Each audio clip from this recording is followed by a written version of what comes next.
Dolar berbalik turun dan sepertinya melanjutkan tren penurunan sebelum data retail sales tempo hari dirilis lebih baik daripada ekspektasi. Tapi apakah ini berarti pertanda akhir pekan ini akan milik emas? Karena sampai saat ini dia mengalami kenaikan tapi juga tertahan di level resisten psikologis.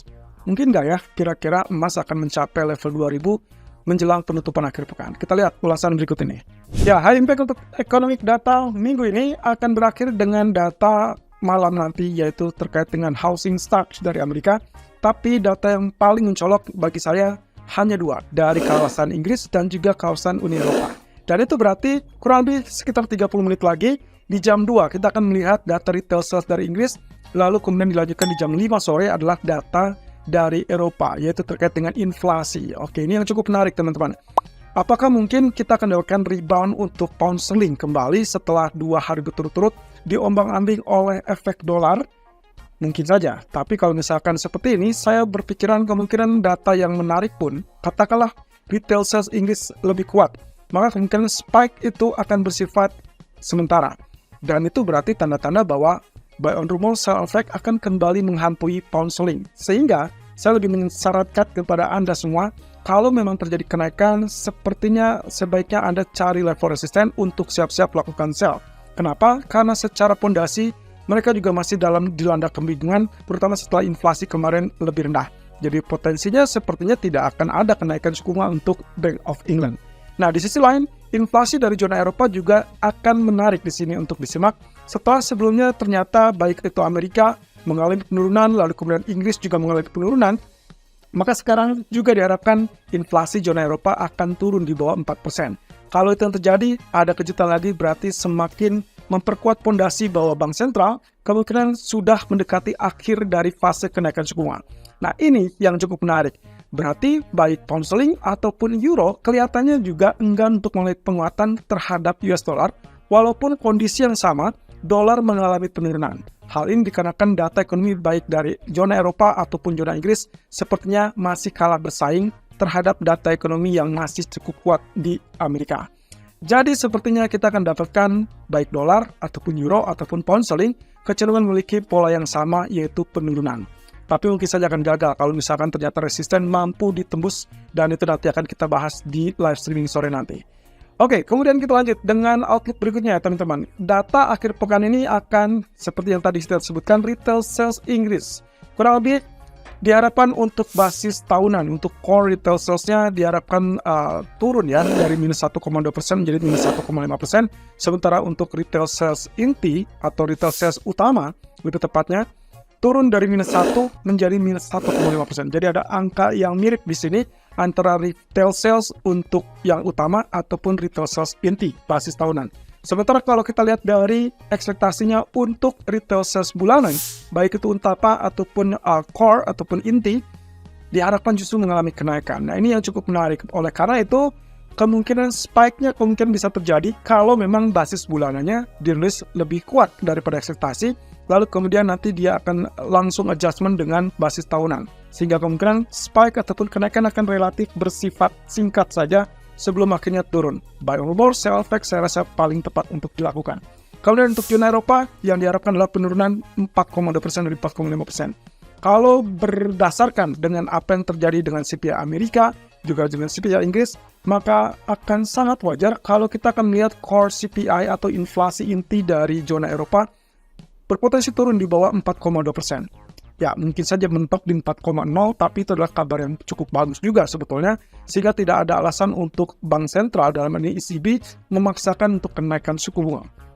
Lagi-lagi, kalau kita bicara tentang inflasi headline atau inflasi utama basis tahunan, yang juga ada mencolok di sini, turun diharapkan ke level 2,9% dari 4,3%. Jadi saya tidak akan kaget kalau ternyata surprisingly kita akan dapatkan inflasi di bawah 3% lagi untuk zona Eropa.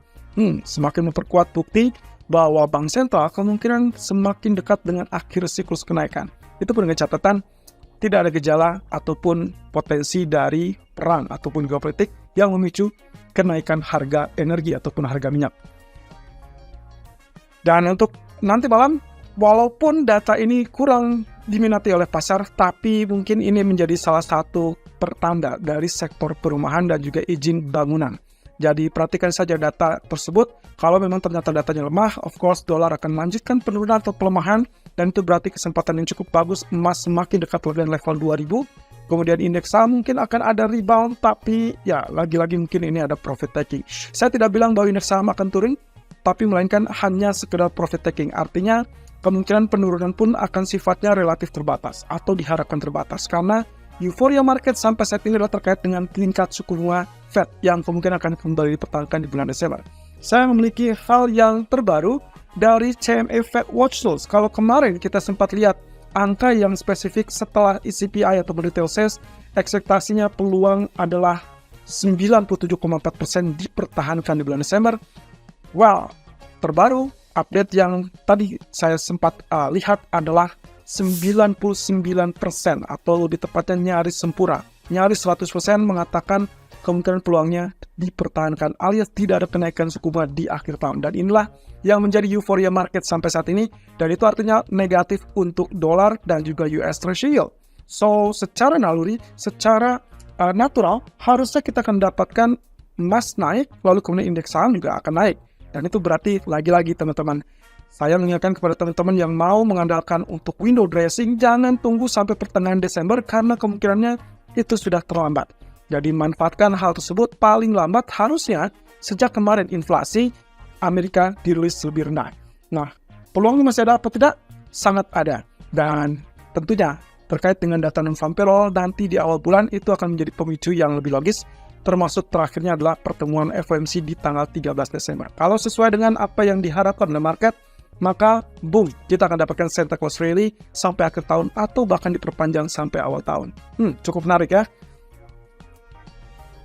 Kemudian Central Bank Speaker untuk akhir pekan ini ada dua, dari Fed dan juga dari Bank of England. Dari Fed akan sangat ditunggu, yaitu terkait dengan Susan Collins, Michael Barr, kemudian Mary Daly, lalu kemudian ada Austin Goolsbee dan juga kembali Susan Collins. Ada penampilan 2 kali dari Susan Collins di sini, dan masing-masing ini berada di agenda ataupun event terpisah teman-teman. Jadi bukan berbarengan, tapi perhatikan saja standby mulai 24.5 sampai kurang lebih 22.15. Jadi ini akan sangat memicu potensi pergerakan market. Kenapa? Karena kesemuanya ini akan membahas tentang lapangan pekerjaan, full employment, kemudian pembayaran dan juga terkait dengan ekonomi. Yang cukup menarik adalah ini kemungkinan akan sangat volatile. Jadi setelah data yang tidak terlalu membingungkan tadi, building permits dan juga housing start, saya rasa yang paling mencolok nantinya adalah speaker ataupun pendapat dari para pejabat Fed ini. Saya berharap Susan Collins akan relatif netral, kemudian Mary Daly akan konsisten dengan kalimat yang kemarin, bahwa dia melihat kondisi inflasi yang sudah turun walaupun dia tidak melihat ada alasan untuk memangkas suku bunga. Tapi at least ada kabar yang cukup bagus, yaitu mereka tidak mempertahankan alasan untuk menaikkan suku bunga. Itu saja sudah cukup bagi emas sentuh level 2000 di akhir pekan. Tapi kalau tidak, misalkan kesemuanya itu atau mungkin salah satu dari kesemuanya ini mengatakan bahwa mereka masih yakin dan masih bisa mendorong kenaikan suku bunga, maka kemungkinan kita akan lihat emas terkoreksi kembali. Well, ditutup dengan BOE, green. Itu yang akan menjadi paling mencolok dan juga diperhatikan oleh para pelaku pasar karena dia akan membahas tentang outlook kebijakan moneter. Saya akan penasaran untuk melihat apakah kemungkinan green memberikan indikasi bahwa BOE masih bisa menaikkan suku bunga atau tidak. Seingat saya, di antara kesemua itu, MPC member ataupun Bank of England member hanya satu yang konsisten dengan dukungan kenaikan suku bunga. Dan itu adalah Catherine Mann yang juga berkali-kali selalu memberikan uraian ataupun ulasannya mengapa Bank of England harus menaikkan suku bunga. Persis dengan apa yang disampaikan oleh ketua atau kepala ekonom dari Bank of England, Hu Bill. Jadi kita akan lihat nanti malam kira-kira apa yang akan mencetus pergerakan berikutnya. Apakah pound sterling akan turun atau justru pound sterling akan kembali berkibar naik di atas 1.2400. Sementara dari efek Fed speaker kemudian beralih kepada apa yang terjadi dengan pasar minyak. Komoditi minyak turun ke level 73, bahkan pagi ini dia sempat turun ke level 72. Oke, ada pola yang cukup menarik di situ kalau misalkan kita bicara tentang technical, yaitu kemungkinan potensi penurunan sampai di bawah level 70 sangat terbuka teman-teman.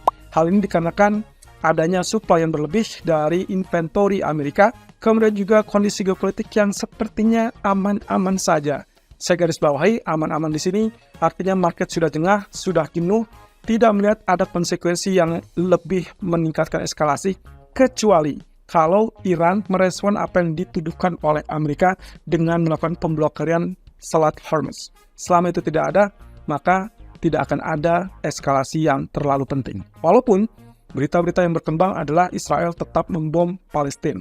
Kemudian dari Jepang, tidak ada komentar yang memberikan harapan bahwa akan ada intervensi ataupun perubahan kebijakan moneter segera atau sesegera mungkin dari Gubernur Katsuo Eda. Jadi itulah sebabnya kenapa USD Japanese Yen walaupun sempat turun kemarin 150/15, tapi kembali rebound ke level mendekati 151. Sepertinya kita masih akan sangat-sangat menantikan kejutan apa yang bisa dilakukan oleh BOJ. Tapi untuk saat ini, perhatikan saja data ataupun pengaruh dari pergerakan US dollar dan juga US Treasury Yield. Well, sampai nanti sore teman-teman, kita akan membahas dari sisi teknikalnya karena mungkin akan melihat level tertinggi terbaru untuk setidaknya gold untuk 1 minggu terakhir ini, atau bahkan new low untuk crude oil. Itu pun kalau misalkan tembus level 70. Kira-kira sampai mana level terendahnya?